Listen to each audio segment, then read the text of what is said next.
हजरत औरंगजेब आलमगीर का नाम सुनते ही कुछ लोगों को बड़ी आग सी लग जाती है, पानी पी पी कर उनको बुरा भला कहने लगते हैं। मगर देखो जरा, हजरत औरंगजेब आलमगीर रहमतुल्लाह अलैह बड़ी बड़ी शख्सियत का नाम है। हिंदुस्तान की तरक्कियों में जिनका बहुत बड़ा हाथ है, हिंदुस्तान की तरक्की में जिनका बहुत बड़ा हाथ है, वो औरंगजेब आलमगीर जिसने हिंदुस्तान को सोने की चिड़िया बनाया, वो औरंगजेब आलमगीर जिसने हिंदुस्तान की सरजमीन पर जब हुकूमत की तो सबके हुकूक का लिहाज रखा।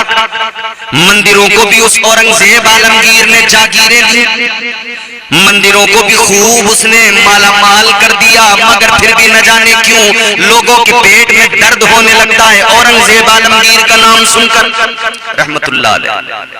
मगर सुनिए, हजरत औरंगजेब आलमगीर का दौर है, एक बहरूपिया है, आपके दरबार में आ गया, आकर कहने लगा, ऐ बादशाह मैं बहरूपिया हूं, रूप बदल बदल के आऊंगा, अगर आप नहीं पहचान पाए तो मुझे इनाम देना। हजरत औरंगजेब ने फरमाया, तू मुझे धोखा नहीं दे सकता है, जितने रूप चाहे बना ले। कहने लगा, मुझे इनाम देना अगर मैं आप मुझे पहचान नहीं पाए तो। हजरत औरंगजेब आलमगीर ने फरमाया, ठीक है, चला गया। कुछ दिन गुजर गए, इधर फौज की भर्ती निकली, इसने जो है तैयारी की, हुलिया बनाया, फौजी लिबास पहना और आ गया टेस्ट देने के लिए। 2-3 लोगों का पहले टेस्ट लिया गया, जब इसका नंबर आया, हजरत औरंगजेब आलमगीर ने इसको 10 रुपए दे के फरमाया, जा चला जा, ये तेरा आने जाने का किराया है, मैंने तुझे पहचान लिया है। खैर ये चला गया, फिर लग गया तैयारी। इसने फिर एक और रूप बनाया, पुराना पोसीदा लिबास पहना, बालों पे कलर करा लिया, बाल बड़े करके थोड़ा सफेद कलर करा लिया, और एक बूढ़े की जो है हुलिया बूढ़े का बनाकर, बुजुर्ग का बनाकर, हाथ में लाठी पकड़ के फकीर बन के आ गया। बादशाह के यहाँ जब आया भीख मांगने के लिए, फकीर बन के आया, बादशाह ने 10 रुपए दे के कहा, ये तेरा आने जाने का किराया है, जा, मैंने तुझे पहचान लिया है। खैर चला गया। टीचर की जरूरत थी, इसने फिर अपना हुलिया तब्दील किया, सूट बूट में आया, टीचरों जैसा हुलिया बना के आया, आकर कहने लगा, मेरा टेस्ट ले लो, मैं पढ़ाऊंगा, टीचर की नौकरी के लिए आया हूं। जब टेस्ट में इसका नंबर आया, हजरत औरंगजेब आलमगीर ने 10 रुपए दे के फरमाया, चला जा, तेरा आने जाने का किराया है, मैंने तुझे पहचान लिया। ये इस बार भी चला गया। वक्त गुजरा, काफी वक्त गुजर गया। एक मर्तबा बादशाह औरंगजेब आलमगीर किसी महाज पर जा रहे हैं, किसी जंग के मैदान में जंग के लिए निकले हैं। आप अपने लश्कर के साथ जा रहे हैं, चिलचिलाती दोपहर की धूप है, रास्ते में आपने एक पहाड़ी पर लोगों को आते जाते देखा, तो मालूम किया क्या मामला है, क्यों ऊपर ये आना जाना लगा हुआ है। बताया गया, यहाँ ऊपर कोई अल्लाह वाले बैठे हैं, कोई दरवेश बैठे हैं, ऐ बादशाह वो दुआ करते हैं, काम हो जाता है, ये भीड़ इसीलिए है, लोग उनके पास जा रहे हैं उनसे मिलने के लिए। बादशाह ने सोचा, मैं महाज पर जा रहा हूं तो क्यों ना जाते जाते अपने लिए अल्लाह वाले से दुआ करा के जाऊं। रोक दिया लश्कर को, कहा ठहर जाओ, मैं जरा अल्लाह वाले से दुआ करा लेता हूं। हजरत औरंगजेब आलमगीर रहमतुल्लाह अलैह, दोपहर की चिलचिलाती धूप है, मुश्किल से पहाड़ पर चढ़े, थकन हो गई। ऊपर जाकर देखा तो लाइन लगी है, नंबर है। काफी देर के बाद में काफी लंबी लाइन लोगों की लगी है, पीछे आप भी खड़े हो गए लाइन। काफी वक्त गुजरने के बाद में जब आपका नंबर आया, आप आगे गए, जाकर कहने लगे, ए दरवेश दुआ कर दो, महाज पर निकला हूं। इधर ये जो दरवेश बना बैठा है कोई और नहीं, वही बहरूपिया है। इसने हाथों को उठाया, दुआ करने लगा, दुआ दी और उसके बाद में नसीहतें करने लगा। ऐ बादशाह, अल्लाह की मदद के साथ लड़ना, अल्लाह की मदद पे भरोसा करना, नसीहतें करने लगा। बादशाह, जब जीत कर आओ, फतह हासिल कर लो तो मगरूर ना होना, घमंड ना करना। बादशाह को इस बार एहसास ही नहीं हुआ। नसीहतें भी कर दी, दुआ भी कर दी। हजरत औरंगजेब आलमगीर ने चंद सिक्के मुसल्ले के नीचे रखे और इजाजत ली। उल्टे पैरों जब वापस चलने लगे तो रुमाल झाड़ के ये खड़ा हुआ और खड़े होके कहने लगा, ऐ बादशाह जरा ठहरो, ऐ औरंगजेब जरा रुक जाओ, अब की बार आप मुझे नहीं पहचान पाए, मैं वही बहरूपिया हूं। इतना सुना तो हजरत औरंगजेब आलमगीर फरमाने लगे, हाँ अब की बार तो मैं वाकई तुझे नहीं पहचान पाया, बोल क्या इनाम चाहता है। अब की बार वाकई तूने ऐसा हुलिया बनाया कि मैं तुझे पहचान नहीं पाया, बता क्या इनाम चाहता है। इसने कहा, बादशाह तुम्हारे ताज में जो हीरे लगे हैं महंगे हैं, कीमती हैं, ये अपना ताज मुझे दे दो। हजरत औरंगजेब आलमगीर रहमतुल्लाह अलैह ने अपना ताज उतारा और उसके कदमों पर रख दिया। काले ये तेरा हो गया। फरमाने लगे, अभी जल्दी में हूं, जंग पे जा रहा हूं, महाज पे जा रहा हूं, ये तो दे दिया जो देना, फिर आना मेरे दरबार में और इनाम दूंगा तुझे। हजरत औरंगजेब आलमगीर रहमतुल्लाह अलैह इतना फरमाकर जब वापस चलने लगे, बहरूपिये ने कहा, बादशाह जरा रुक जाओ, औरंगजेब जरा रुक जाओ। आप रुके, पीछे मुड़े, फरमाया, अब क्या बात है। कहने लगा, बादशाह ये आप बता, आप अपने पास रखो, मुझे कुछ नहीं चाहिए।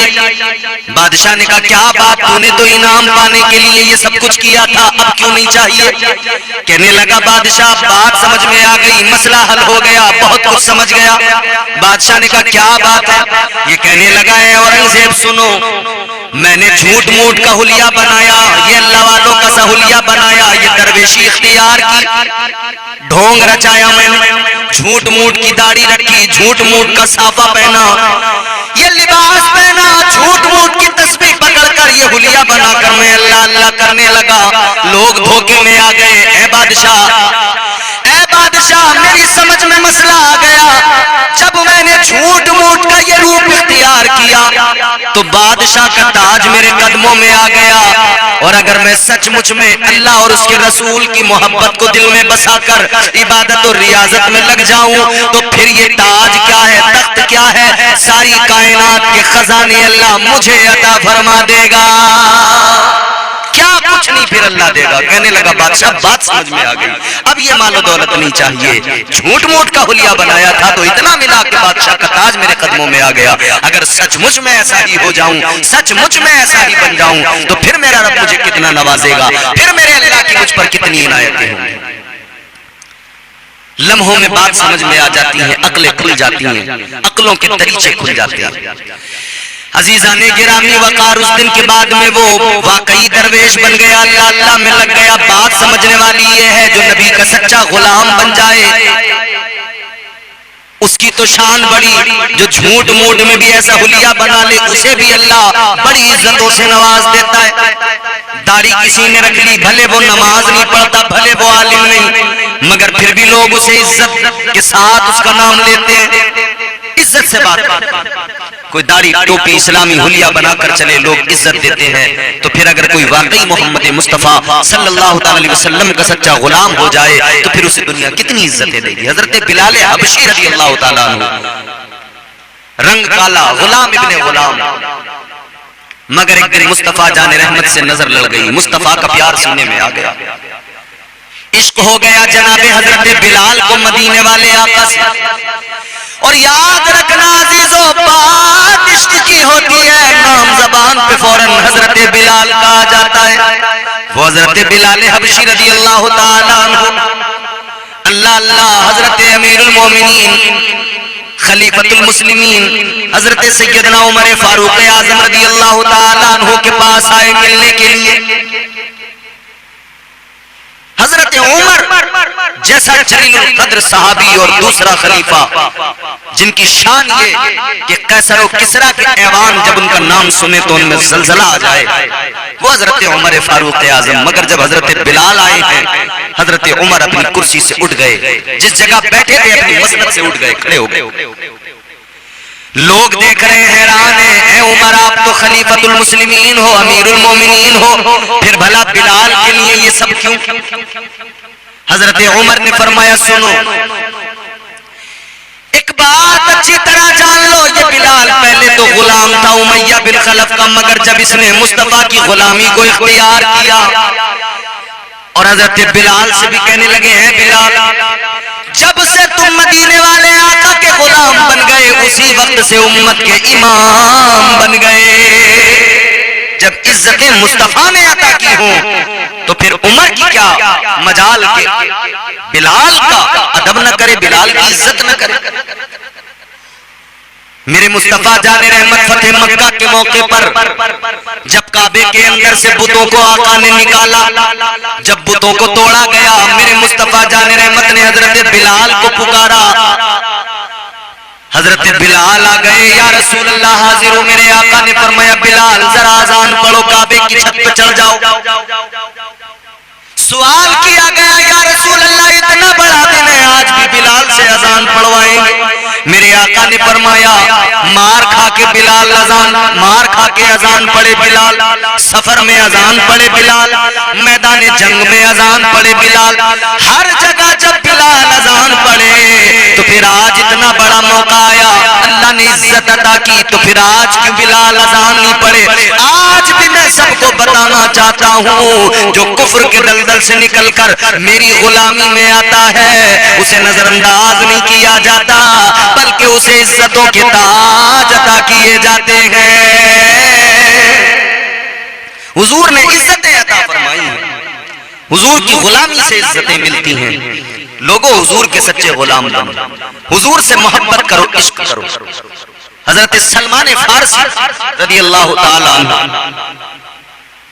गवर्नर जब बन गए थे, दस्तरखान पे बैठे खाना खा रहे हैं, आपके साथ अशराफ वक्त बैठे हैं, मुशीरो वजीर बैठे हैं, सफीर बैठे हैं, दस्तरखान पे बैठे। मेरे नबी की सुन्नत है, अगर रोटी का टुकड़ा दस्तरखान पे गिर जाए तो उठाकर खा लो। हजरत सलमान फारसी ने जब रोटी का टुकड़ा दस्तरखान पे गिरा, उठा के खा लिया। बराबर में जो बैठे थे उन्होंने कान में कहा, सलमान फारसी ये क्या कर रहे हो? कान में कहा, ये क्या कर रहे हो? ये लोग देखेंगे तो क्या सोचेंगे? अब आप गवर्नर हो, गवर्नर, ये आपको जेब नहीं। इतना सुना तो हजरत सलमान फारसी आहिस्ता भी कान में जवाब दे सकते थे, मगर जोर से जवाब दिया। हजरत सलमान फारसी ने फरमाया, सुनो, आज भले ही मैं गवर्नर बन गया हूं, मगर मैं वो वक्त नहीं भूला जब सर पे खजूरों की टोकरियां उठाता था, जब एक बाग में नौकरी करता था, बागबानी किया करता था, खजूरों की टोकरियां सर पे उठाता था, फिर मुस्तफा की गुलामी में आया, फिर ताजदारे मदीना की गुलामी ने इज्जतों से नवाजा, फिर मुझे ये इज्जत मिली, ये मेरे सर पे जो बाल हैं ये मुस्तफा की गुलामी के उगाए हुए हैं। आज जो इज्जतें हैं मुस्तफा की गुलामी के सबब हैं। मैं गवर्नर बनकर हरगिज ऐसा नहीं कर सकता कि सुन्नते मुस्तफा को छोड़ दूं। फरमाते सुन्नते मुस्तफा को मैं तर्क नहीं कर सकता, नबी की सुन्नतों से पीछे नहीं हट सकता। ये मेरे आका के सहाबा की मोहब्बत है। याद रहे, ये मोहब्बत ही दुनिया और आखिरत में कामयाबी की जमानत है। इकबाल ने कहा था कि मोहम्मद से वफा तूने तो हम तेरे हैं, ये जहां चीज है क्या लोहो कलम तेरे हैं। इश्क मुस्तफा से जिंदगी बनती है, न हो जो इश्क मुस्तफा तो जिंदगी फजूल है। इश्क मुस्तफा की बदौलत इज्जतें मिलती हैं। आज भी अगर इज्जतें मिलेंगी तो मुसलमानों, ये जो कमी आई है ये इस वजह से कि हम दुनिया के हरीस हो गए, माल दौलत के हरीस हो गए। मुस्तफा जाने रहमत से सच्ची मोहब्बत करो, मदीने वाले आका से सच्चा प्यार करो। खुदा की कसम इज्जतें बढ़ के तुम्हारे कदमों के बोसे लेती नजर आएंगी। मगर आज कहां से इज्जत मिले? अफसोस होता है, शर्म आती है जब सोशल मीडिया पर आए दिन ये देखने को मिलता है कि हमारे घरों का हाल क्या है। हमारी बेटियां सोशल मीडिया पर आज डांस कर रही हैं, ठुमके लगा रही हैं, किसी को कोई परवाह नहीं, किसी को कोई फिक्र नहीं। गैर मुस्लिमों के साथ में हमारी बच्चियों का मिलना जुलना, आना जाना, दोस्तियां करना, ये सब हो रहा है। आए दिन सोशल मीडिया पर वीडियोज आती हैं, मगर किसी को कोई परवाह नहीं। हर आदमी ये सोच रहा है मेरी बेटी नहीं है, आज किसी की बेटी है, कल तेरी बेटी बहन है, ये तेरे रिश्ते में कोई हो सकती है, फिर क्या करोगे? पूरी कौम की जिम्मेदारी बनती है कि इस मसले पर गौर करें और संजीदगी से इसका हल तलाश करें। वल्लाहु आलम सच है या झूठ है। एक वीडियो मेरी नजर से गुजरी सोशल मीडिया पर, मुझे किसी ने भेजी और उस पर लिखा हुआ था एक मुस्लिम बच्ची किसी गैर मुस्लिम के साथ मोहब्बत हो गई, उसके साथ चली गई, शादी कर ली। अब वो क्या करता है, लाकर खिंजीर का गोश्त, सूअर का गोश्त उसको लाकर देता है, कहता है इसको खा। उसके मुंह के अंदर जबरदस्ती डाल रहा है खिंजीर का गोश्त, और वो उसको उसकी कैफियत बदल रही है, उसको उल्टियां सी आ रही हैं। एक और वीडियो नजर से गुजरा जिसमें मुसलमान लड़की किसी काफिर के साथ में दोस्ती या प्यार मोहब्बत, वो उसको लेकर गए कमरे के अंदर, वहां और 4-5 बैठे हैं और वो यूं हाथ उठाकर खुशी से फख्र के साथ आगे बढ़ रहा है कि देखो मैंने कारनामा किया, एक मुसलमान की लड़की को फंसा कर ले आया। फिर वो लड़की वहां बैठ के हाथ जोड़ रही है। शर्म करो मुसलमानों, ये घरों का क्या माहौल बन गया। खुदा के लिए इन बच्चियों का ख्याल करो। ये जो हमारे घरों की बच्चियां बाहर निकलती हैं, नजर रखो कहां जा रही हैं, किधर जा रही हैं। और तालीम के नाम पर अगर ये सब कुछ हो रहा है तो याद रखना, ऐसी तालीम की हमें जरूरत ही नहीं है जो हमारे मुआशरे को तबाह कर दे। ऐसी तालीम किस काम की जो हमारी बच्चियों का ईमान ही बर्बाद कर डाले। घर में बिठाकर उन्हें तालीम दो, खुद बनो टीचर, उसकी माँ टीचर बने, घर में बिठाकर तालीम दो, भाई उसको तालीम दे। या फिर आप किसी ऐसी जगह पर तालीम दिलाएं जहां पर आपको लगता हो कि यहां पर हम एतमाद भरोसा कर सकते हैं। साथ उसको जाइए, छोड़ने के लिए लेकर आइए, बिल्कुल भी चूक नहीं होनी चाहिए। वक्त ना मिले कि बच्ची किसी गैर के साथ भाग जाए। मेरे अजीजों, वक्त आ गया है, अब बहुत ज्यादा मोहतात रहने की जरूरत है। हमारी बच्चियों को फंसाया जा रहा है, हमारे नौजवानों को वर्गलाया जा रहा है, हमारे नौजवानों को मार पीट कर कभी घायल किया जाता है, कभी पुलिस के जरिए उन्हें जेलों में बंद किया जाता है। अपने तर्ज जिंदगानी को बदलने की जरूरत है, अपनी आदतें, अपने अतवार बदलने। दुनिया से इतना दिल न लगाओ, दुनिया की रंगीनियों ने बर्बाद कर दिया। माल दौलत के जो हम हरीस बन गए, इस हिरस ने हमें बर्बाद कर दिया। मेरे हुजूर ने बाज़ाब्ता फरमाया था कि मुझे अपनी उम्मत में ये खौफ नहीं कि कुफ्र पलट कर आएगा, मगर ये खौफ है कि माले दुनिया, माल दौलत, दुनिया की दौलत की हिरस मेरी उम्मत को बर्बाद करेगी। और वही नतीजा आज हमारे सामने। माल दौलत का इतना लालच, आज दलालियां इस कदर है, अल्लाह खैर फरमाए। जहां जिसका मौका लगता है, जैसा भी मौका लगता है, 100 रुपए की दलाली का भी मौका लगता है, वो वहां भी नहीं छूटता। अपने रिश्तेदार, अपने सगे रिश्तों में, अपने दोस्तों के साथ, अपने भाइयों के साथ भी नहीं चूकता। अगर किसी को हॉस्पिटल में एडमिट कराने के लिए चले गए तो वो हमदर्दी के लिए नहीं, बल्कि वहां भी कोशिश ये है इससे कहीं ना कहीं 2-4 हजार रुपए मार लिए जाएं, 2-4 हजार की दलाली किसी तरह लग जाए। किसी को अगर कोई सामान दिलाने चले गए, उसमें 2-4 हजार की दलाली कर ली, उसमें 2-4 हजार मार ली। किसी भी तरह से हो, बहरहाल लोग हद हो गई। गैस के सिलेंडर भी किसी को दिलवा रहे हैं तो उसमें भी दलाल। जाने वाला दुनिया से चला जाता है, मगर हमें पैगाम देके जाता है। वो औरत आई, आके कहने लगी हुजूर दुआ कर लें, आप अल्लाह के पैगंबर नबी खुदा हैं, मेरे बच्चों की उम्र ज्यादा नहीं होती, कम उम्र में दुनिया से चले जाते हैं। इनका बेटा 15-16 साल का दुनिया से चला गया। कितनी कम उम्र थी ना, 15-16 साल की उम्र, बड़ी मुख्तसर छोटी सी उम्र। मगर सुनो, वो औरत कहती मेरे बच्चे कम उम्र में चले जाते हैं। हजरत नूह अलैहिस्सलाम ने फरमाया कितनी उम्र में जाते हैं? ताजदारे मदीना के आशिकों गौर करो, हज़रत नूह अलैहिस्सलाम ने फरमाया, ऐ खातून, ऐ ज़ईबा, जरा बता तेरे बच्चे कितनी उम्र में मर जाते हैं, कितनी उम्र में चले जाते हैं। कहने लगी, है पैगंबरे खुदा, कोई मेरा बच्चा 100 साल की उम्र में मर जाता है, कोई मेरा बच्चा 200 साल की उम्र में मर जाता है। कहती है इतनी कम उम्र होती है दुनिया से चले जाता है। 100 साल 200 साल की उम्र कह रही है, इतनी कम उम्र में चले जाते हैं। हमारी बारी हो रही है भैया, ले दे के 60-70, कोई 80 के ऊपर निकलता है।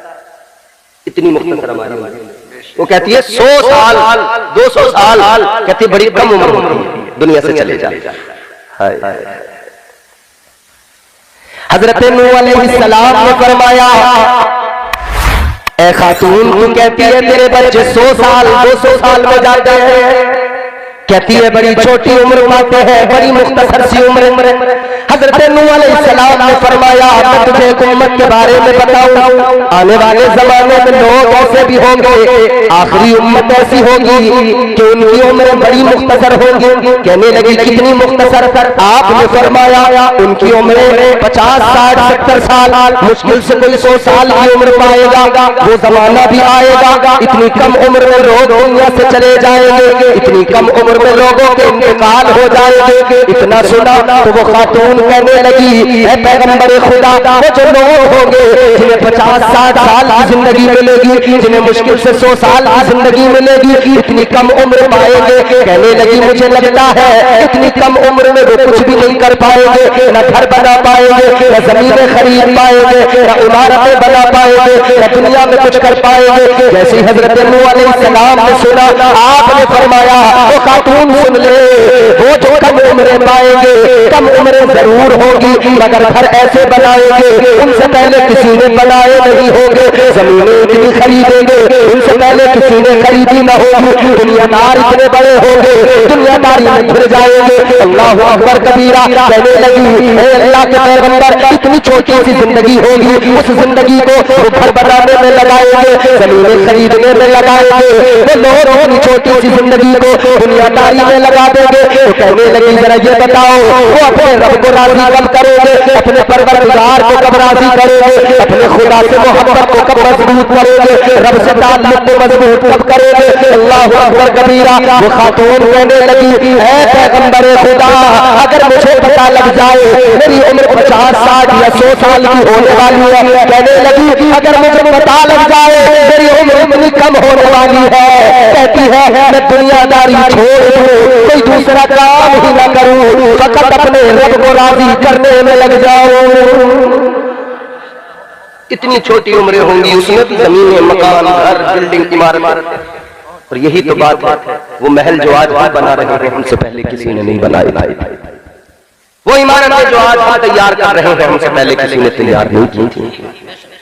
टेक्नोलॉजी, तरक्की, हम तरक्की की बात करते हैं, टेक्नोलॉजी की बात करते हैं, हम दुनिया और साइंस और इन सब चीजों पे इस दर्जा एतबार करते हैं कि हमने कुरान को फकत अपनी ताकों में सजा कर रख दिया। हमारी कौम ने सोच लिया कोई मरेगा तब कुरान पढ़ेंगे, किसी का दम निकलता होगा तब सूरह यासीन की तिलावत करेंगे, कोई बीमार होगा तब उस पे कुरान पढ़ के दम करेंगे। हमने समझ लिया कहीं कुरान खानी होगी घर में बरकत के लिए तब हम कुरान पढ़ेंगे, जब हमारे यहाँ कोई 40वां आएगा तब हम कुरान पढ़ेंगे, जब हमारे यहाँ कोई 20वां 10वां होगा तब हम कुरान की तिलावत करेंगे। लेकिन मेरे अजीजों, कुरान इसलिए नहीं था कि फकत 40वें में पढ़ा जाए, कुरान इसलिए नहीं था कि फकत इसे किसी के मरने पे पढ़ा जाए, कुरान इसलिए नहीं था कि फकत कुरान मजीद को किसी बीमार पर दम करने के लिए पढ़ा जाए। ना मेरे अजीजों, कुरान इसलिए नहीं था, कुरान तो इसलिए था, ऐ मुसलमान कुरान मिला है, दस्तूर हयात है, तेरी कामयाबी का राज इसी में है। तो कुरान पढ़ेगा तो कामयाब हो जाएगा। कुरान पढ़कर समझ ले, तुझे सैकड़ों हजारों करोड़ों मोती कुरान अदा करेगा, कुरान तुझे तरक्की भी देगा, कुरान तुझे दुनिया में भी कामयाब करेगा। तो टेक्नोलॉजी की बात करता है, कुरान तेरे लिए राह हमवार कर देगा। बदकिस्मती है तुम्हारी मेरी, इस कौम की बदनसीबी है, हमने कुरान ताकों हाथों में रख दिया और यहूदियों ने कुरान को उठा लिया। उन्होंने फायदे के लिए कुरान पढ़ा, उन्हें फायदा जरूर पहुंचा है। ईसाइयों ने कुरान उठाया, अपना फायदा कुरान में ढूंढने लगे, कुरान ने उन्हें फायदा पहुंचा दिया है। लोगों को गौर करो, अगर काफिर, अगर गैर मुस्लिम, अगर यहूद और नसारा कुरान को अपने फायदे के लिए पढ़ने लगे, जब उन्हें फायदा कुरान पहुंचा दे, तुम और हम तो कुरान पर ईमान रखते हैं, हम और आप तो कुरान के मानने वाले हैं। खुदा की कसम, अगर हम कुरान की तिलावत करें, कुरान को पढ़े, कुरान को समझे, अल्लाह की कसम हम दुनिया में सबसे ज्यादा तरक्की वाली कौम बन जाएंगे, सबसे ज्यादा तरक्की याफ्ता हम होंगे। हमसे बढ़कर दुनिया में कोई तरक्की करने वाला नहीं होगा। और कल हमारी तारीख ने बताया, जब लोग बकरियां चराते थे, जब लोग इन्हीं कामों में रहते थे, किसी को शऊर नहीं था, सलीका नहीं था, तब कुरान पढ़ने वालों ने दुनिया को सलीका भी दिया, शऊर भी दिया और दुनिया को तरक्की से हमकिनार किया। दुनिया को साइंस भी सिखाया, दुनिया को साइंटिस्ट बन के भी दिखाया। कुरान पढ़ने वाले इतने बड़े बड़े साइंटिस्ट गुजरे हैं मेरे अजीजों। उन कुरान पढ़ने वालों ने, अगर तुम्हारे मेरे दरमियान आज ये मशीनें आ गई है, ये मशीनें आज जो तुम्हारे मेरे दरमियान है, ये मशीनें कैसे बनी है? इन मशीनों को बनाने के लिए रिसर्च तो किया गया है, मगर सुनो 1400 साल पुरानी तारीख उठा के देखो, सहाबा ने कुरान से ये नतीजे पहले। हमने अपने बंदों को बना दिया, या अल्लाह कौन से बंदों को बना दिया? फिरदौस का वारिस, जन्नत का वारिस। अल्लाह ताला ने फरमाया हमने अपने बंदों को बना दिया। या अल्लाह कौन से बंदे हैं जिन्हें तूने जन्नत का वारिस बना दिया? अल्लाह का कलाम है, मन का न तकिया, फरमाया उन्हें जो मुत्तकी है, जो परहेजगार है, जो तकवा शियार है, परहेजगारों को फरमाया हमने उन्हें जन्नत का वारिस बना दिया। और अगले मकाम पे तो अल्लाह ने बाज़ाब्ता फरमाया, कानत लहुम जन्नातुल फिरदौसी नुजुला। अल्लाह ने फरमाया जन्नतुल फिरदौस का वारिस बनाया। टेहरी ख्वाजा के जिंदा दिल सुन्नी गयूर मुसलमानों जहन करीब करना, बात सुनना। अल्लाह ताला ने फरमाया जन्नतुल फिरदौस का वारिस बनाया। पहले ये समझो जन्नतुल फिरदौस क्या? जन्नत के कई दर्जे, जन्नतुल मावा जन्नत का एक दर्जा, जन्नतुल नईम जन्नत का एक दर्जा, मगर बारगाह मुस्तफा में चलो, ताजदार मदीना ने ऐलान फरमा दिया, तुम्हारे मेरे आका ने बता दिया जन्नत में कई दर्जे हैं, मगर जन्नत का जो आला तरीन दर्जा है उसे जन्नतुल फिरदौस कहा जाता है। आका ने फरमाया है मेरे गुलामों, जब भी अल्लाह की बारगाह में हाथ उठाया करो, जब भी परवरदिगार से मांगा करो जन्नत, जब भी जन्नत का सवाल किया करो, आका ने फरमाया अपने रब से, परवरदिगार से जन्नतुल फिरदौस मांगा करो। जन्नत मांगो तो जन्नतुल फिरदौस।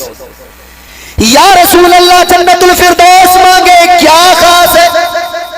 आका ने फरमाया जन्नतुल फिरदौस वो जन्नत का दर्जा जिसके ऊपर रहमान का अर्श है। जन्नतुल फिरदौस जन्नत का वो दर्जा, आका फरमाते हैं जहां से जन्नत की नहरें निकलती है, ये वो जन्नत का आला दर्जा है। अजीजों जन्नतुल फिरदौस मांगा करो। आका ने बंदो, आका ने अपने गुलामों को हुक्म दे दिया, अजीजा ने गिरामीउल कद्र, ये जन्नत का आला तरीन दर्जा अल्लाह ताला ने फरमाया इसका वारिस हमने मुत्तकियों को बना दिया। मुत्तकी कौन होते हैं? आओ जरा कुरान पाक से मालूम किया जाए। अल्लाह ताला के कलाम बता, मुत्तकी कौन होते हैं? मुत्तकियों का मकाम क्या हुआ करता है? मुत्तकियों का स्टेटस क्या हुआ करता है? तो अल्लाह का कुरान बताता है मुत्तकी की शान अगर समझना है तब भी कुरान पढ़ना पड़ेगा। मुत्तकी का स्टेटस समझना है तुम्हें कुरान उठाना पड़ेगा। मुत्तकी का मकाम मर्तबा समझना है तो तुम्हें कुरान पढ़ना होगा। और ये जानना है मुत्तकी कौन होता है तब भी तुम्हें कुरान उठाना पड़ेगा। अल्लाह अकबर कबीरा। अब कुरान मुत्तकी की शान बयान करता है। अल्लाह ताला का कुरान कहता है इन्नल्लाह युहिब्बुल मुत्तकीन।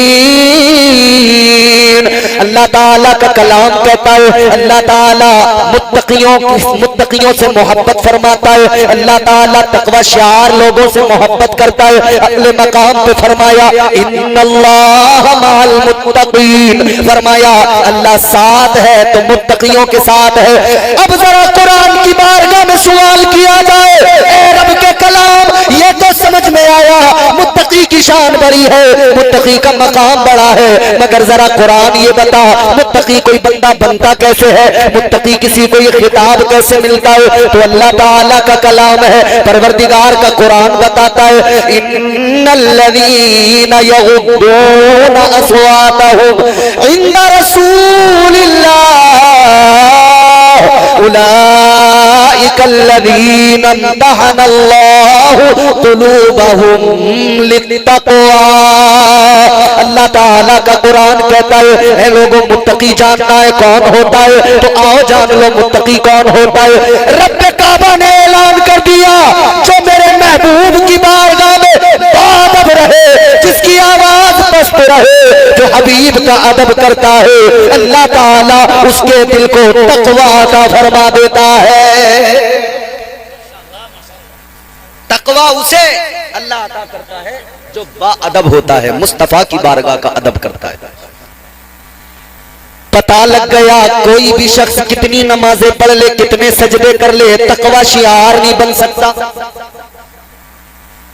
सिर्फ नमाजों की बुनियाद पर कोई मुत्तकी नहीं बन सकता जब तक कि दिल में मुस्तफा का अदब न हो, जब तक कि ताजदारे मदीना की मोहब्बत न हो, आका का अदब न हो। दिल में अदब अगर मुस्तफा का होगा तो वो मुत्तकी कहलाएगा।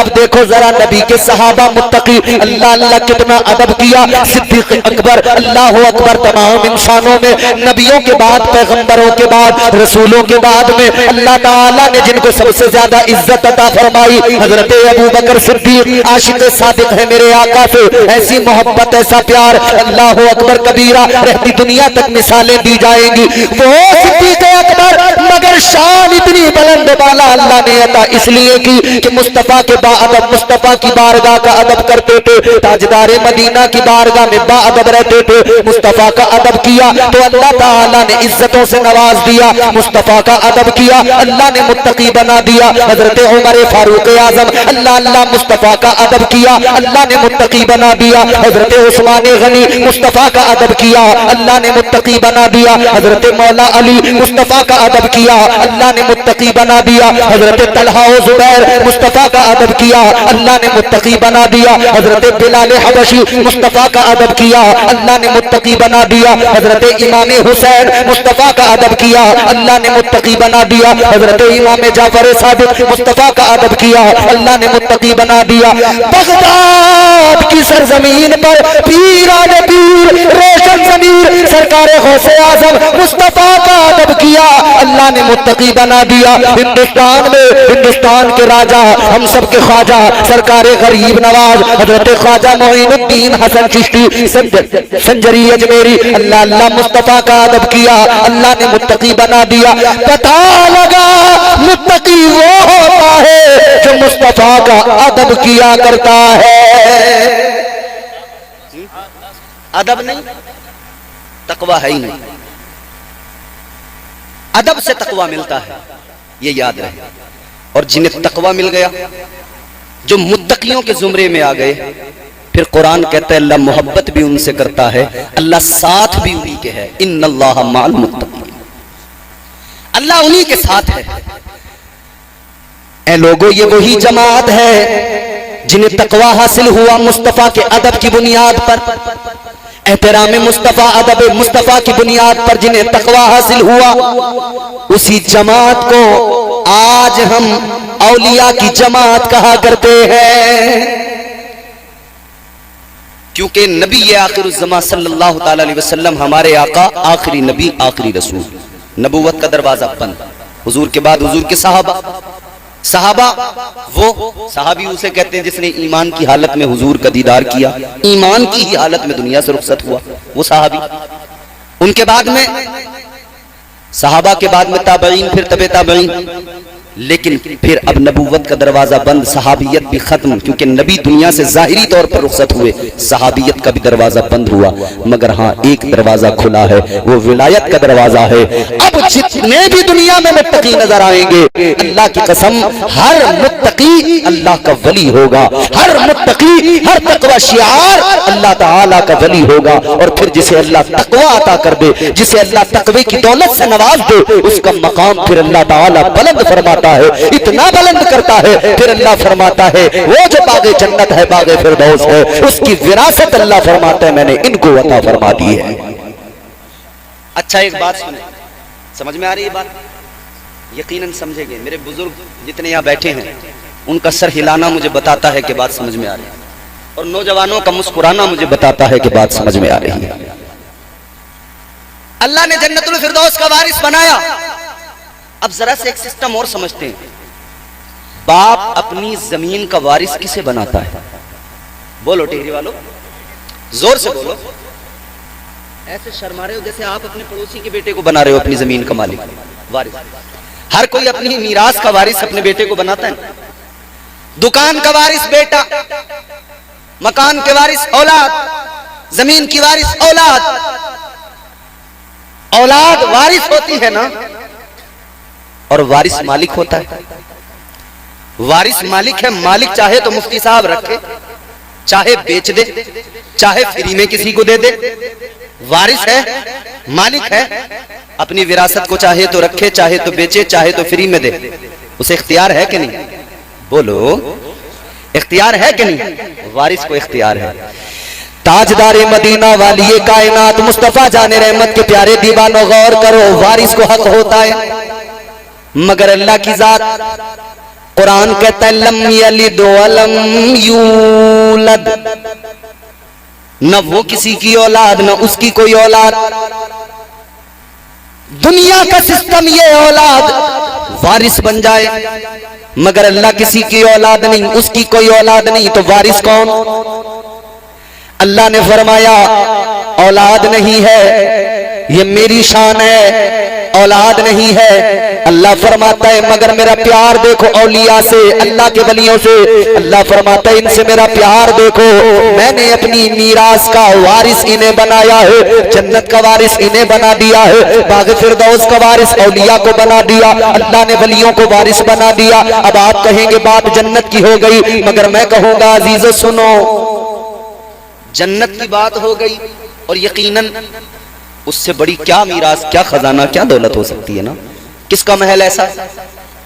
यहाँ आप बड़ी बड़ी बिल्डिंगें बना ले, महल बनाने ईंटों से बनाएंगे, यही मिट्टी की बनी ईंटें, यही सीमेंट, यही बजरफुट, यही सरिया।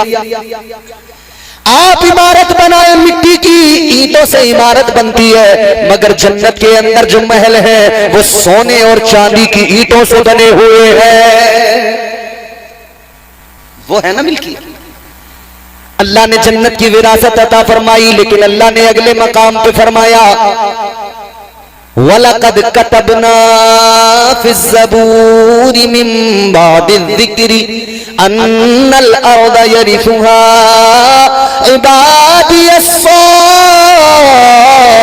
इबादियस्सालिहून। अल्लाह ताला ने यहाँ पे फरमाया, अल्लाह ने ऐलान कर दिया, ज़बूर के अंदर भी ये बात लिख दी गई कि अल्लाह ताला की सारी कायनात यानी सारी जमीन की विरासत अल्लाह ताला ने अपने वलियों को, अपने परहेजगार सालिहीन बंदों को अता फरमाई है।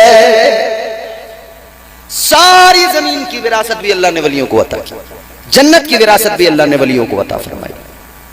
तो पता लगा इस दुनिया की पूरी जमीन के मालिक, जमीन के वारिस भी अल्लाह के वली और जन्नत के वारिस भी अल्लाह के वली। अब वारिस है तो मालिक है, चाहे तो रखे, चाहे तो बेच दे, चाहे तो फ्री में दे दे।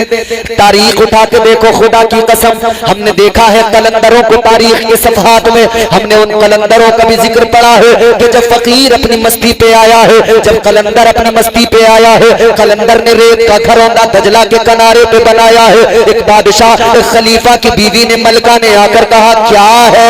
अल्लाह वाले ने फरमाया जन्नत का महल है। कहा बेचते हो? अल्लाह वाले ने फरमाया बेचता हूं। खुदा की कसम तारीख गवाह है, जब कलंदर अपनी मस्ती में आया है तो जो मालिक था, जो वारिस था, उसने दजला के किनारे बैठकर जन्नत के महल का सौदा कर दिया है। भाई विरासत अपनी है, हक है बेचने का। अब एक बात, ये किसकी शान है? अल्लाह वालों की। ये लीचड़ों की शान नहीं है, ये गंजेड़ियों की, नशेड़ियों की, सुल्फा और चिलम के धुएं उड़ाने वालों का मामला नहीं है मियां। समझ रहे हो? ये लटें लंबी लंबी करके जो आ रहे हैं ना, अपने आप को अल्लाह वाला बताते हुए कोई सुल्फा पीते हुए आ रहा है, कोई गांजा कोई चरस फूंकता हुआ आ रहा है। हर ऐरा गैरा नत्थू खैरा अगर अपने आप को कहे मैं वली, कहना दफा हो जा। भाई वली किस ऊंचे मकाम पर वली का अल्लाह ने क्या उनका मर्तबा बुलंद किया है, उनकी शान क्या है, तू अपने आप को देख, अपने आप को देख। अब विलायत को जरा समझने की कोशिश करना। अब मेरी गुफ्तगू शुरू होती है। अब तक तो मैंने आपको सिर्फ कुरान की आयत का मफहूम समझाया। अब सुने, जरा गौर से सुने। अब कोई भी अपने आप को अगर वली बताने लगे तो किसी को भी वली न मान लेना, बल्कि वली वही होगा जो कुरान के मुताबिक जिंदगी गुजारेगा। वली वही होगा जो कुरान के मुताबिक अपनी जिंदगी गुजारेगा, अमल करेगा। याद रखना अज़ीज़ाने गिरामीउल क़द्र, अल्लाह ताला का निजाम है। आप बताओ, आपसे मालूम करता हूं, आपने एक बहुत बड़ा कारोबार किया हो, 10-20 लाख रुपए लगाए हो, इतना बड़ा कारोबार हो, आप उस कारोबार को किसको देंगे? आपके पास अगर 4 बेटे हैं, उनमें 4 में आप वो कारोबार किसको सौंपेंगे? उसी को सौंपेंगे जो सबसे ज्यादा ज़हीन होगा, जो सबसे ज्यादा ईमानदार होगा, जो कारोबार को बढ़ाने वाला होगा, जो कारोबार को चलाने वाला होगा। आप अपना कारोबार उसी के हवाले करेंगे, आप सारा काम उसकी जिम्मेदारी पे सौंप देंगे, इसलिए कि आपको भरोसा होगा, एतबार होगा, ये अच्छे से चलाएगा, ये कारोबार को बढ़ाएगा। लेकिन एक बेटा ऐसा हो जो जुआरी हो, शराबी हो, पता है कि बेच देगा पूरा कारोबार, पूरी दुकान। कोई है जो उसे 10 लाख का बिजनेस उसके हाथ में देगा कि लो ये संभालो, जबकि जानता है कि हर दिन ये बाजी लगा लगा के किसी दिन पूरा ही क्लीन कर देगा सब। और तुम देख लो, आप देखते नहीं हो उन्हें, है? बस इसी फिक्र में रहते हैं कि आज तो लगी जाएगी मेरी बाजी। बाजी लगने के चक्कर में अपने आप के तमाम घर में जो कुछ था सब बेच बाच के फूंक दिया, सब खत्म कर दिया। एक बाजी लगाने के चक्कर में सब कुछ खत्म कर दिया। और मैंने मुफ्ती कमरुल हसन साहब एक दिन अखबार में पढ़ा, हजरत अखबार में मैंने पढ़ा, एक आदमी ने दिवाली के मौके पर बाजी लगा दी जरा बड़ी, पैसे जितने थे सब हार गया। अब इसने कहा कुछ नहीं बचा, क्या लगाऊं? इसने अपनी बीवी को लगा दिया। हम पहले सुनते थे बचपन में ऐसी बातें कि कोई अपनी बीवी को हार गया था जुए में। मैंने अखबार में पढ़ा, एक न्यूज की कटिंग देखी मैंने, एक आदमी ने इस दौर के अंदर भी अपनी बीवी को बाजी में लगा दिया जुए में। जब खबर फैली ना तो फिर उस पर मुकदमा हुआ, पुलिस ने सख्ती की। ये ऐसी खराब चीज है, याद रखना, ये जुआ इंसान को बर्बाद कर दिया करता है, ये शराब इंसान को बर्बाद कर दिया करती है। और जुआरी अपने फिराक में रहता है, नशेड़ी अपनी फिराक में रहता है, इसे दुनिया से मतलब नहीं। इससे सिर्फ इतनी देर या तो ये अपने जुए में और शराब में और नशे में लगा रहेगा, या उससे बाहर आएगा तो फिर इस चक्कर में रहेगा कि कहीं से जुगाड़ हो जाए, पैसे इतने मिल जाएं कि एक बाजी और खेल लूं। नशेड़ी इस जुगाड़ में रहता, किसी का भगोना चुरा लूं, किसी का बर्तन चुरा लूं, किसी का कुछ चुरा लूं, बस किसी सूरत से मेरे नशे का काम हो जाए। शराबियों को आजकल देख नहीं रहे हो, गांवों के अंदर कुछ नहीं मिलता तो घर से सिलेंडर ही उठा के ले जाते। इसमें कि ये चरस ये कुछ नहीं मिलता तो घरों से जो है पतीलियां, भगोने, चम्मच, बर्तन, प्लेटें, प्याले यही चुरा के ले जाते हैं। बहुने तो इतना चाहिए कि नशे का इंतजाम हो जाए, जुगाड़ कर तो कुछ सकते नहीं है। क्या जमाना आ गया, संजीदगी खतरे में है, खुदनुमाई का चलन है, सादगी खतरे में है, सर छुपाती फिर रही है आबरू इस दौर में, या इलाही कर मदद पाकीज़गी खतरे में है। जब से कम ज़र्फ़ों की आमद मैं कदे रो रहे हैं जामो मीना मैं कशी खतरे में है। हालात ये हो गए अजीजों, और मुसलमान इसमें आजकल बहुत तेजी से इसमें फंसे जा रहे हैं। नाम मालूम करो तो कोई बताएगा मेरा नाम मोहम्मद नजाकत है, कोई बताएगा मेरा नाम शराफत है, कोई बताएगा इनायत है, कोई बताएगा मोहम्मद अली, कोई बताएगा अब्दुल रहमान, कोई बताएगा अब्दुल्ला। मगर काम देखो, जुआ, सट्टा। कई गांव ऐसे हैं, हैरान हो जाओगे सुन के, मर्द तो मर्द, औरतें सट्टा लगा रही हैं, औरतें सट्टा लगा रही हैं। और ऐसे सुनो, आदमियों को तो ना लगाया, मगर एक गांव में ना इमाम साहब बेचारे हालात देख रहे थे कि बड़े सटोरे हैं सब, मुंडा 3 मुंडा 5 क्या होता है वो उसी में लगे रहते हैं सब। इमाम साहब को फिक्र हुई, बोले यार कोई ऐसा इंतजाम करो कि लोग कुछ संभल जाएं, सुधर जाएं, बेहतर हो जाएं। तो बोले एक काम करो, एक जलसा ही करा दो गांव में, बड़े मौलाना साहब को बुला लो, आएंगे कुछ समझाएंगे लोगों को, तो लोग सट्टा छोड़ देंगे। मौलाना साहब आए, उन्होंने तकरीर की, कहने लगे साहब मुझे बड़ी शर्मिंदगी, बड़ा मुझे एहसास हुआ, दुख हुआ।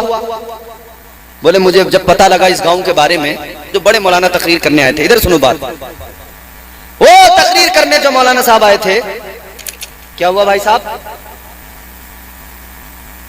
बैठ जाओ आराम से। तो सुनो, अब वो बेचारे तकरीर कर रहे, कहने लगे कि भाई मुझे बड़ा अफसोस हुआ सुन के कि इस गांव के 99% लोग सट्टा खेलते हैं। जितने सटोरी थे एक दूसरे को देखा, बोले मौलवी ने दे दिया 99 आज नंबर।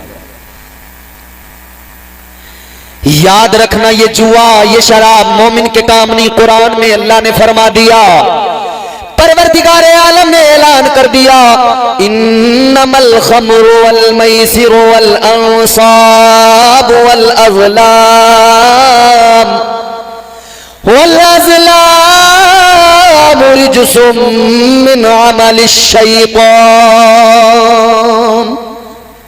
अल्लाह ने फरमाया ये काम मोमिन के हैं ही नहीं, ये तो शैतान के काम है। मिन अमलिश शैतान, शैतान के काम जब इंसान करने लग जाए तो फिर शैतान को तो बड़ी राहत। शैतान के काम जब इंसान करने लगे तो फिर शैतान तो बड़ा खुश होगा।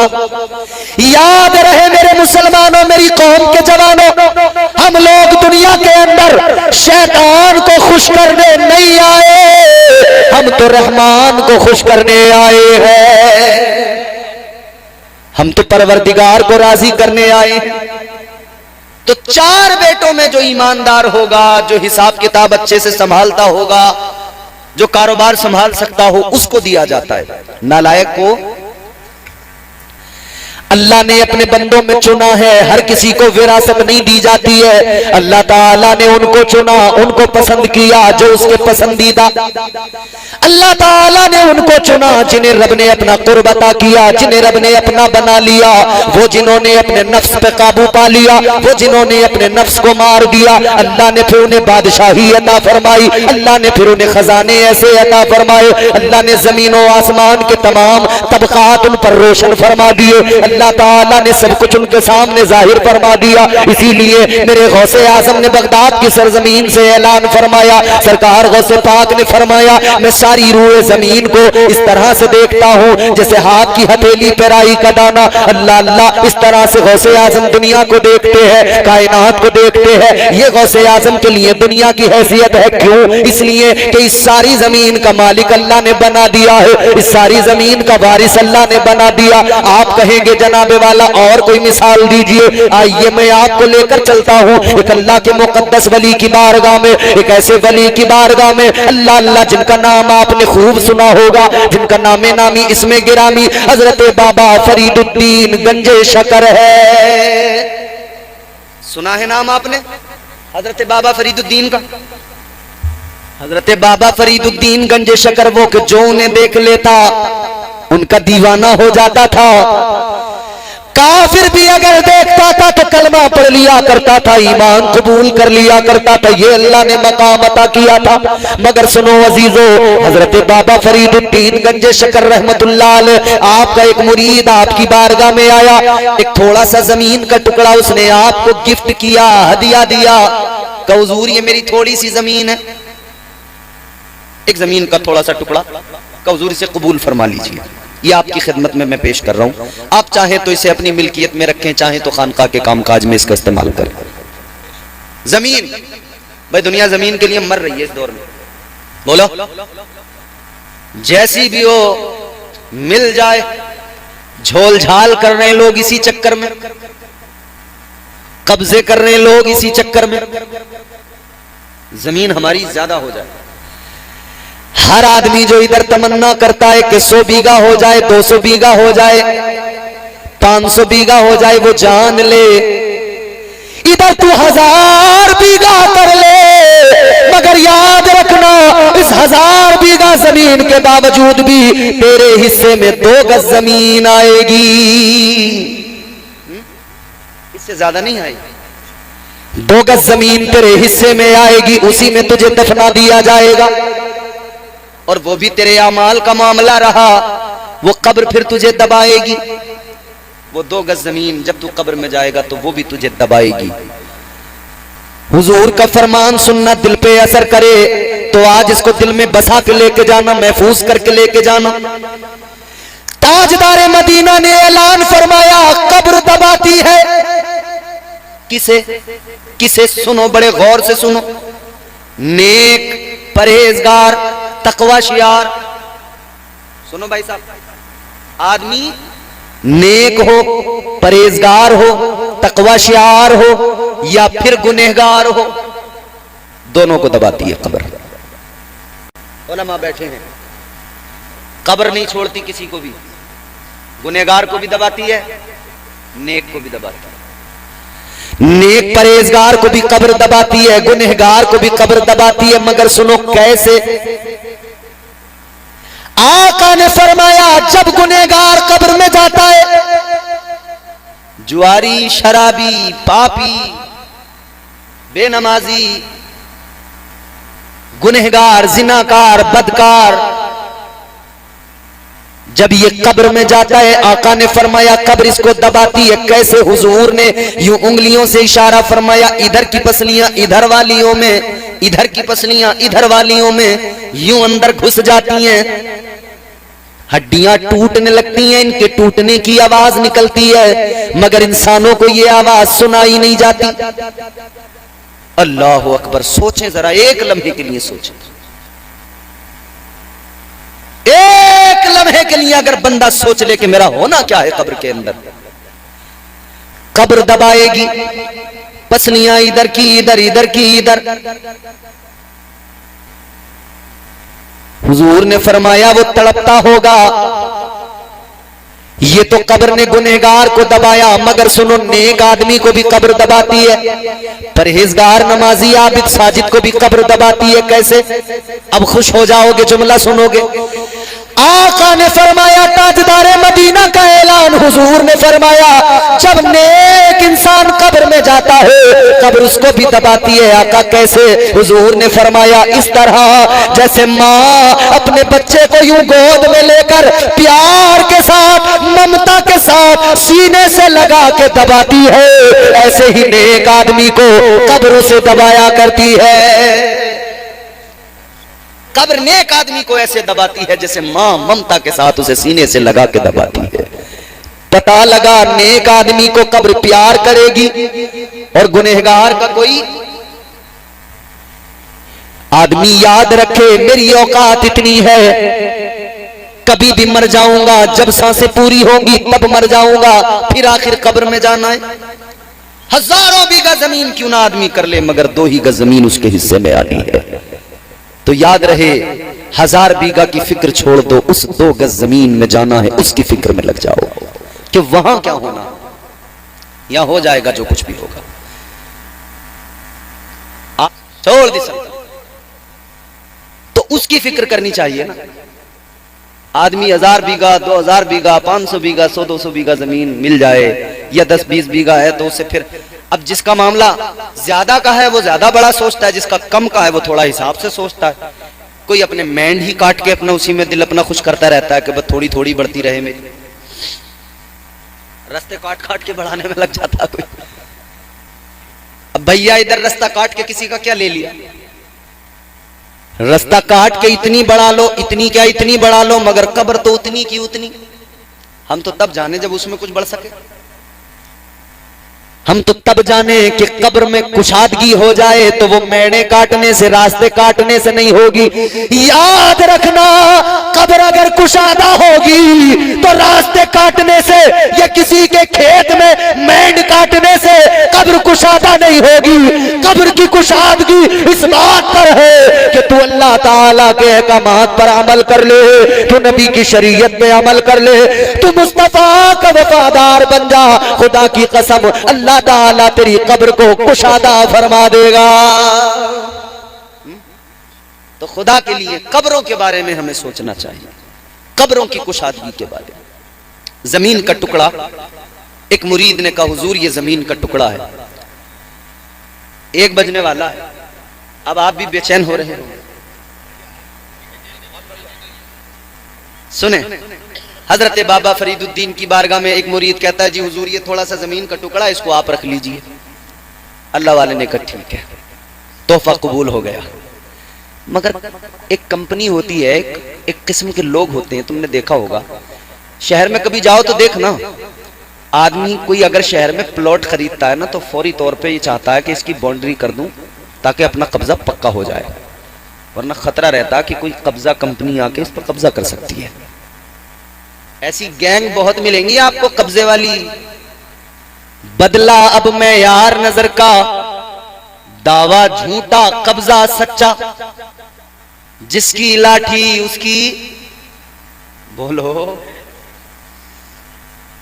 मिसाल देते हैं हमारे बुजुर्ग पहले से, जिसकी लाठी जिसका कब्जा वही मालिक।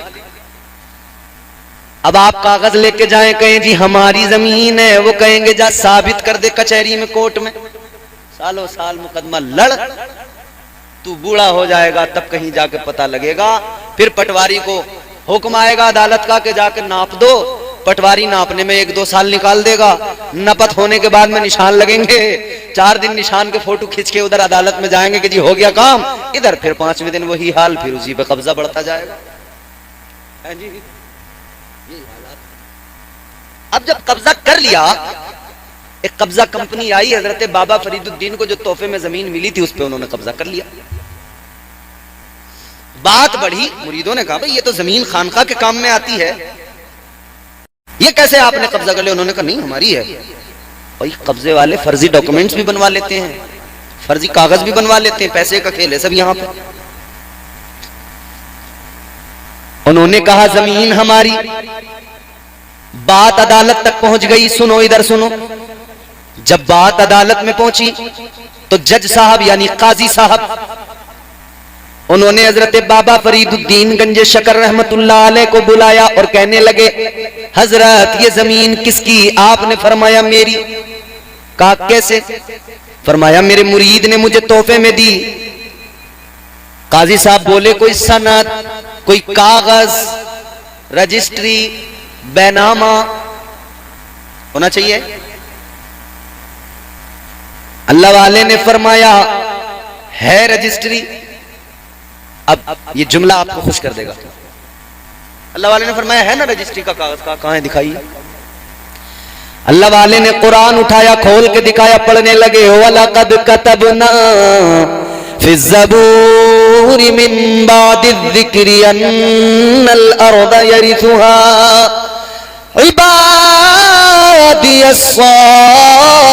इबादियस्सालिहून।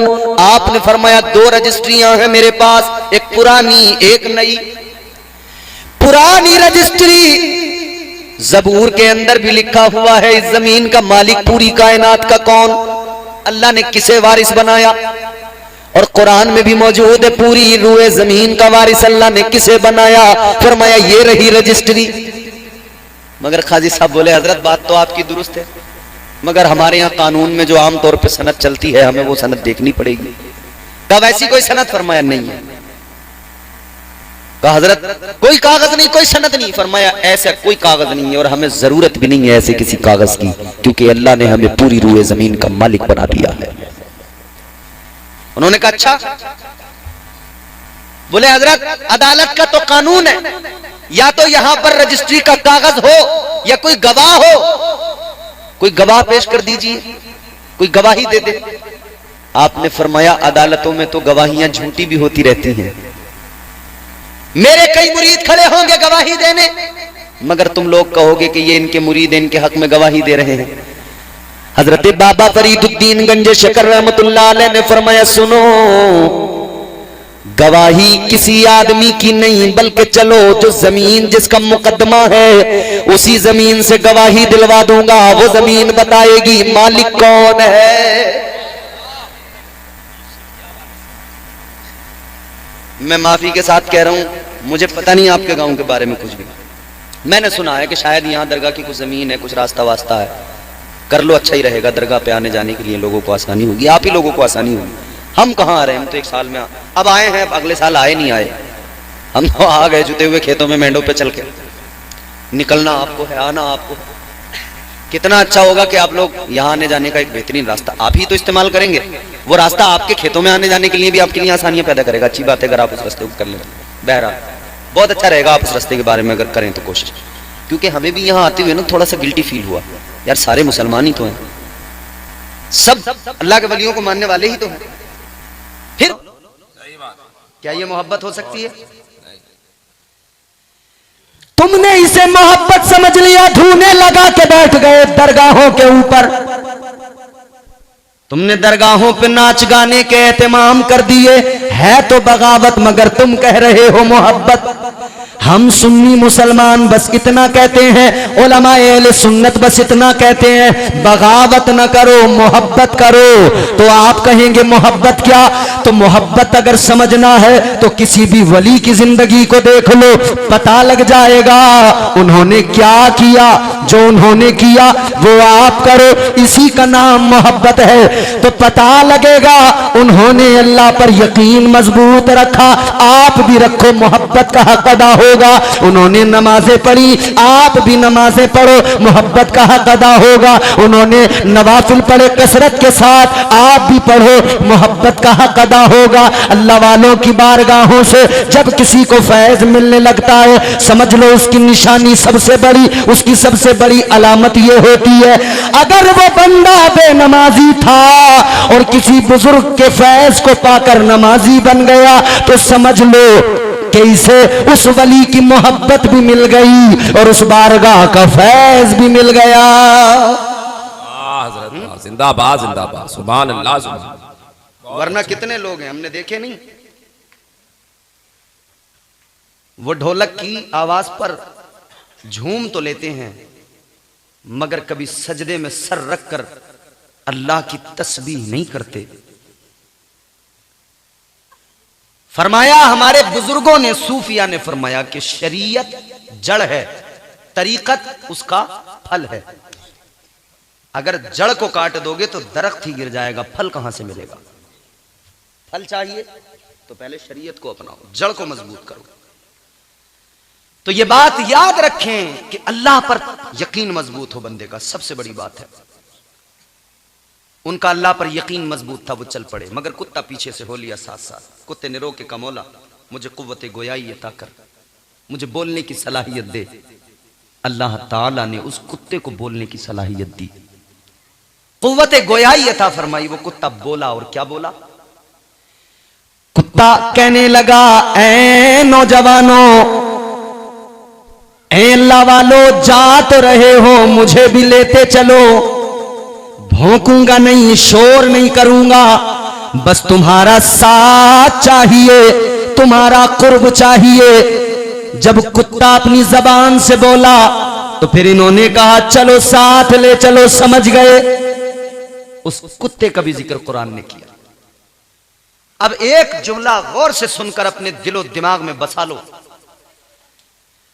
अगर कोई कुत्ता भी अल्लाह वालों के साथ हो जाए, उस कुत्ते को भी इज्जतें मिल जाती हैं। तुम तो मुसलमान हो, अच्छे भले इंसान हो, बुजुर्गों से मोहब्बत करो, खुदा की कसम सारी कायनात में इज्जतें मिलेंगी। सुभान अल्लाह सुभान अल्लाह, जिंदाबाद। जब कुत्ते को इतनी इज्जतें मिल जाएं कि कुरान में उसका जिक्र हो जाए, क्या बात। अल्लाह ताला ने कुरान मजीद में उस कुत्ते का जिक्र किया, फरमाया वकल्बुहुम बासितुन ज़िराइहि बिल वसीद। कुत्ता किस अंदाज से बैठा है कुरान ने यह भी बता दिया कि वो अपने पंजे आगे किए हुए गार के दहाने पे बैठा है। अजीजा ने गिरामी वकार जरा गौर फरमाइए, कुत्ता भी उनके साथ साथ चल दिया, रात भर चलते रहे। अब गार के अंदर पनाह ले ली, गार के अंदर पहुंच गए। किस लिए? कि पकड़े न जाएं, किस लिए? बादशाह के सिपाही न पकड़ ले। गार के अंदर चले गए। गार के अंदर जाकर अब सोचा जरा सा आराम कर ले। गार के अंदर जब ये सोए तो अब अल्लाह की शान देखो। जो अल्लाह पर यकीन रखते हैं अल्लाह उनकी हिफाजत कैसे करता है। गार के अंदर ये सोए। आदमी कितना सोता है? 5 घंटे, 6 घंटे, 8 घंटे। आजकल वैसे हमारे नौजवान दिन में 12-12 बजे तक भी सोते हैं, मगर फिर भी वो रात में तो जागते हैं। एवरेज तो उनका भी वही निकलेगा, 5-6 घंटे का ही। कितना आदमी सोता है? मैं कहता हूं भाई 10 घंटे कोई सो लेगा। 300 साल तक वो गार के अंदर सोते रहे। जोर से बोलो। कितने साल तक? मैं नहीं कहता, कुरान कहता है। 300 साल तक गार के अंदर सोते रहे। सारी दुनिया को अल्लाह की पावर, उसकी ताकत का पता लग गया। वो रब अगर चाहे तो 300 साल तक सुलाकर 300 साल बाद में उठा सकता है।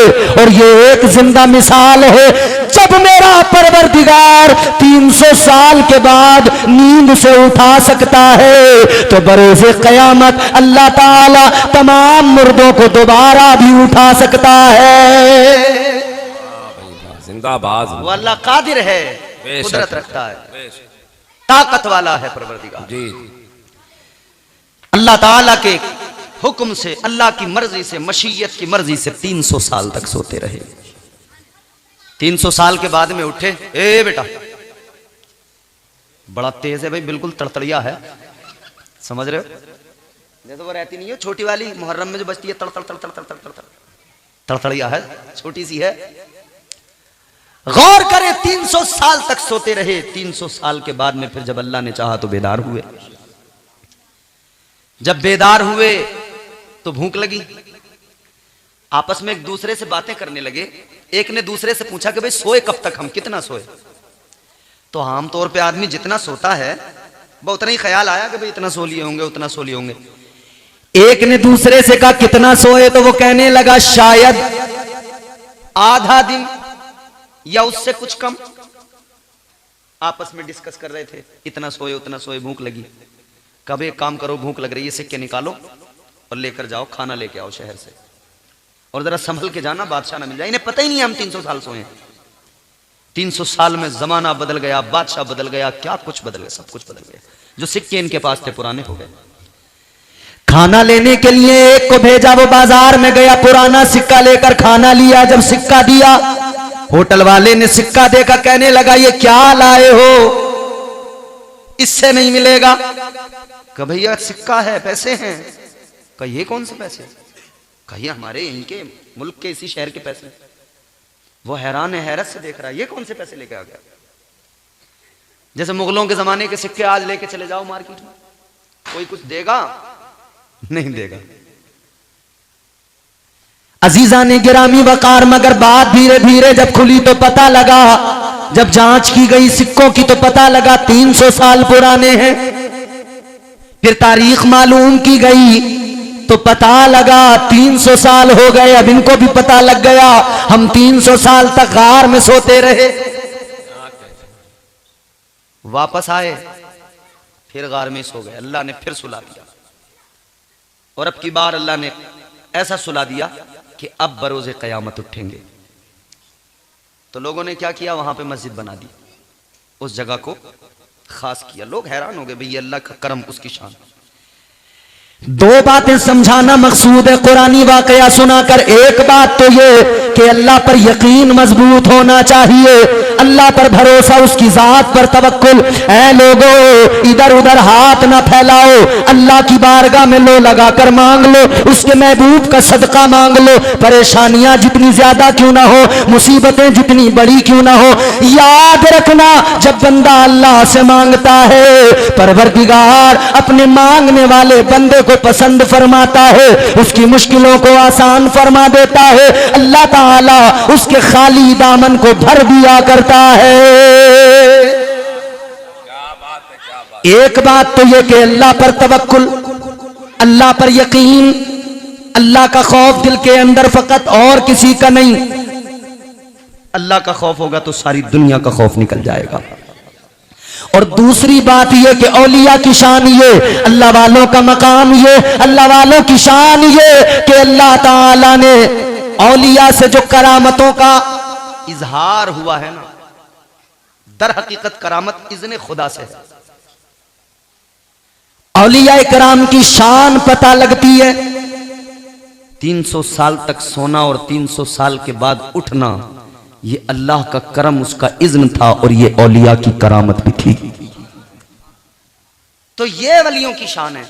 एक स्टेटस मैंने आपके सामने रख दिया, वलियों का क्या है कि उनका अल्लाह पर यकीन होता है, उनके दिल में खौफ होता है, तो किसका बोलो, बाकी किसी का नहीं होता। आगे बढ़िए, कुरान ने और भी मजीद औलिया का स्टेटस बयान किया। अजीजा ने गिरामी वकार, आगे चलिए, दूसरा स्टेटस वो क्या बयान किया अल्लाह के कुरान ने। करामतें भी साथ साथ कुरान बयान कर रहा है, वलियों की शान भी कुरान बयान कर रहा है। मेहराब मरियम का आपने जिक्र सुना होगा। अल्लाह ताला ने कुरान मजीद में फरमाया, इज़ क़ालत इम्रअतु इमरान रब्बी इन्नी नज़रतु लका मा फ़ी बत्नी मुहर्ररन फ़तक़ब्बल मिन्नी। मैं आपको इधर उधर की बातें भी सुना सकता हूं, मगर मैं आपको कोशिश कर रहा हूं कुरान सुनाऊं, ताकि आप कुरान, आज मुसलमान की समझ लो आधी से ज्यादा परेशानियां इसलिए हैं कि मुसलमान कुरान को पढ़ता नहीं, उसे समझता नहीं। ताजदार अहले सुन्नत ने तो हम सुन्नियों पर एहसान किया था, आला हजरत ने तो तर्जुमा कंजुल ईमान दिया था कि घर घर तक पहुंच जाए और सुन्नी मुसलमान कुरान को पढ़ ले, कुरान को समझ ले, अल्लाह ताला के अहकामात जान ले, अल्लाह ताला और उसके महबूब की शान जान ले। जिंदगी के तमाम मामलात कुरान पाक के अंदर मिल जाएंगे। मगर आज हमारी ये सुस्ती काहिली और हमारी ये कमजोरी है, आज हमारे घरों के अंदर कुरान तो है मगर ताक में रखा हुआ है। आज हमारे घरों के अंदर कुरान पर गर्द जम गई, कुरान पढ़ने वाले नजर नहीं आते। अगर मैं इस मजमे के अंदर लोगों से मालूम करूं, नौजवानों से, बुजुर्गों से मालूम करूं, एक पारा कुरान पाक का पढ़े हुए कितने दिन हो गए, ज्यादातर लोगों का जवाब आएगा रमजान में पढ़ा था, अब तक कुरान नहीं उठाया है। सही बात। फिर आप बात करते हो कि हम परेशान क्यों हैं। इक्का दुक्का बुजुर्ग मिलेंगे गांवों में, शहरों में, वो गिने चुने लोग जो फजर की नमाज के बाद मस्जिदों में कुरान उठा लेते हैं, एक दो रुकू पढ़ लेते हैं। नौजवानों, जितनी फिक्र से मोबाइल देखते हो, मोबाइल उठाते हो, क्या कभी दिल में ख्याल आया कि हम रोजाना कम से कम, ज्यादा भी नहीं तो कुरान का एक रुकू पढ़ लें, एक सूरत पढ़ लें। शिकायतें बहुत हैं, ये परेशानी, वो परेशानी, ये मुश्किल, वो मुश्किल। घरों के अंदर बरकतें नहीं हो रही, बाबाओं के पास जा रहे हैं, पानी पड़वा पड़वा के ला रहे हैं, तावीज लेके आ रहे हैं। अम्मा मुल्ला मौलवियों के पास जाके कह रही है लल्ला बिगड़ गया, बेटा बिगड़ गया, हाथ से निकल गया, आधी आधी रात तक घर नहीं आता, आधा आधा दिन तक सोता है, काम नहीं करता। अक्सर माँ बाप की शिकायत। बेटे के बारे में पूछो तो वही एक जवाब है, काम का नकाज का, दुश्मन अनाज का, पैर समेट लो बेटे, अल्लाह तुम्हें खुश रखे। काम वाम की आजकल इतनी फिक्र नहीं है हमारे जवानों को। ज्यादा जो मामलात है ना, अच्छा हम लोग जो है ना स्टेटस के लिए मरे जा रहे हैं, मगर स्टेटस समझते नहीं होता क्या है। औकात नहीं है मगर आईफोन किस्तों पे खरीदेंगे, कर्ज में दब गया। औकात नहीं है मगर बाइक बुलेट चाहिए, ऐसे नहीं मिलेगी तो ससुराल से लेके मानेंगे। खुद नहीं ले सकते तो क्या हुआ। और जो माएँ मस्जिद के मौलवियों के पास जा रही है ना, लल्ला हमारा ऐसा हो गया वैसा हो गया, वो जब बेटे का रिश्ता करने जाती हैं तो वो बुलेट से नीचे राजी नहीं है। और थोड़ा बहुत भी अगर कोई उसमें है हुनर या कोई काम वाम ठीक ठाक है तो 4 पहिया, फिर उससे नीचे राजी नहीं हो रहे माँ बाप। स्टेटस पे मरने वालों, एटीट्यूड की बात करने वालों, ये स्टेटस नहीं तुम्हारा कि तुम्हारे पास महंगा मोबाइल हो। अगर हाँ अल्लाह ने आपको नवाजा है तो आप ले लो, शरीयत ये भी नहीं कह रही कि मत लो। कभी तुम मेरे तकरीर के खत्म होने के बाद इमरान बरकाती साहब से भिड़ जाओ कि इनके पास महंगा वाला मोबाइल है। अगर अल्लाह ने नवाजा है तो लो, मगर किस्तों विस्तों पे लेके ये खामा खां की जो आप दिखाते फिर रहे हो, यूं वो कटा हुआ सेब पीछे से, इससे क्या फायदा मिला बोलो। अल्लाह नवाजे तो लो मगर किस्तों के बोझ तले दबकर नहीं। तू किस्तें कब तक देगा? किस्तें देता रहेगा या माँ बाप को भी कुछ कमा कर देगा? घर बार के बारे में भी कुछ सोचेगा? ये स्टेटस नहीं होता। ऐ मुसलमान, तेरा स्टेटस ये नहीं कि तेरे हाथ में बड़ा मोबाइल हो, तू बुलेट पे बैठा हो।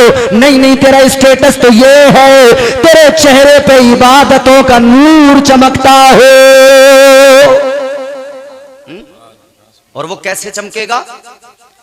हो जाएगा चेहरा नूरानी और दिल में चमक आ जाएगी। अगर बात समझ में आए तो बोलना जरूर। हो जाएगा चेहरा नूरानी और दिल में चमक आ जाएगी। तुम रोज कलामे पाक पढ़ो, सांसों में महक आ जाएगी। मस्जिद से बुलावा जब आए, सजदों के लिए तुम चल देना। इस हुस्ने अमल से माथे पर नूरानी चमक आ जाएगी। चेहरे चमकते हैं इबादतों से, स्टेटस बनते हैं रब की बारगाह में झुक जाने से। एटीट्यूड जो बनता है ऐसे नहीं कि खामखा का एटीट्यूड, शैतानी एटीट्यूड लेके टहलते रहो, ये नहीं।